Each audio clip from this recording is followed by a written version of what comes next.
Est-ce que vous... Alors, notre association, Entretenir la vie, elle a été créée le 13 août 2011 et cette association a été créée par un groupe de parents qui ont des enfants drépanocytaires ayant constaté donc que ces enfants, on les a portés en consultation et un des symptômes de cette maladie, les parents se sont dit de se constituer en une association et aussitôt décidé, aussitôt fait. Alors les membres fondateurs ayant fait la demande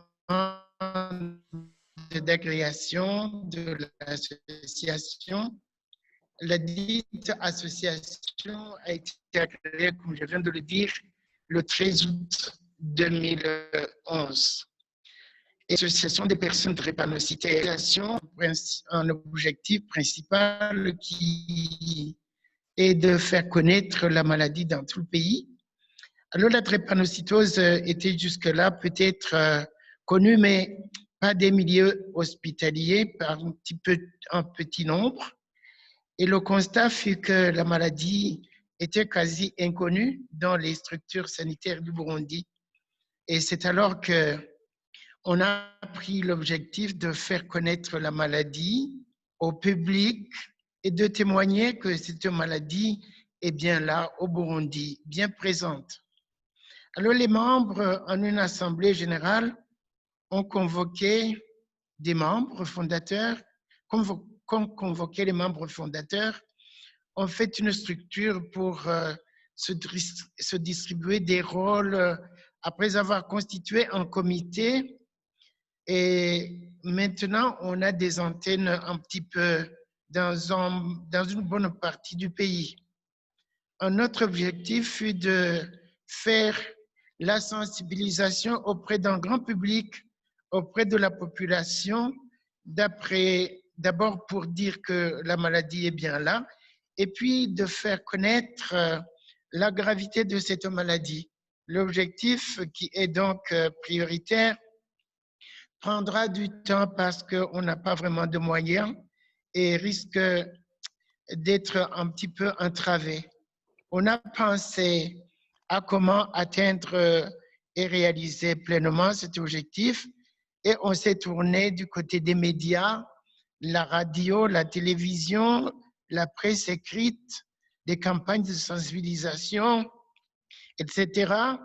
Il y a eu des rencontres de sensibilisation au niveau de l'association elle-même, c'est-à-dire des assemblées d'information sur la maladie, les symptômes, les secours d'urgence en cas de crise subite, etc., par les parents qui ont des enfants drépanocytaires et pour les drépas eux-mêmes.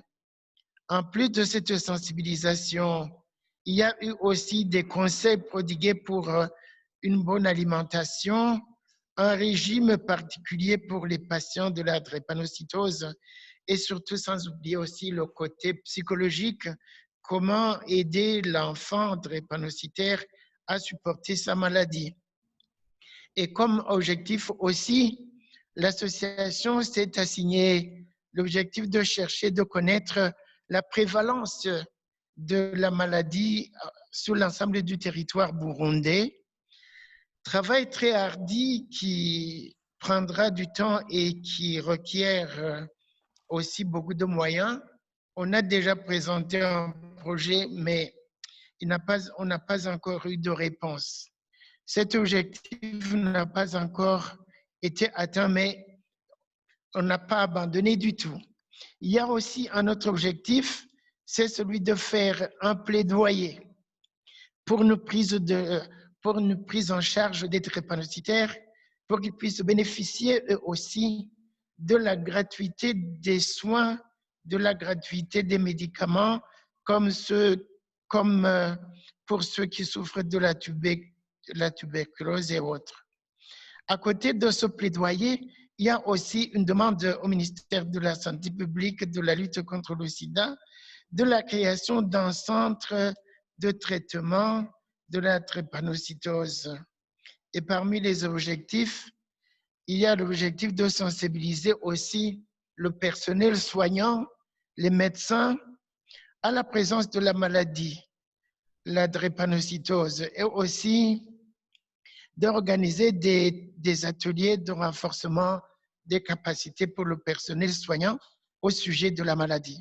Ce qui a été fait, il y a eu des rencontres périodiques des membres du comité, l'organisation des assemblées générales. Il y a eu aussi la célébration de la journée mondiale de lutte contre la drépanocytose le 19 juin 2016. Et cette journée a été organisée avec l'appui de l'OMS. Il y a eu des émissions radiodiffusées et télévisées aussi sur la maladie. Et nous cherchons toujours les moyens de réaliser cette descente sur terrain pour mesurer la prévalence de la maladie, en mesurer l'ampleur au niveau national. Nous gardons toujours espoir que le ministère de la Santé publique créera en fin de compte ce centre de traitement de la drépanocytose. La décision de l'assistance et de la gratuité des soins aux drépanocytaires. Voilà ce que nous avons fait en gros et nous comptons poursuivre même aujourd'hui.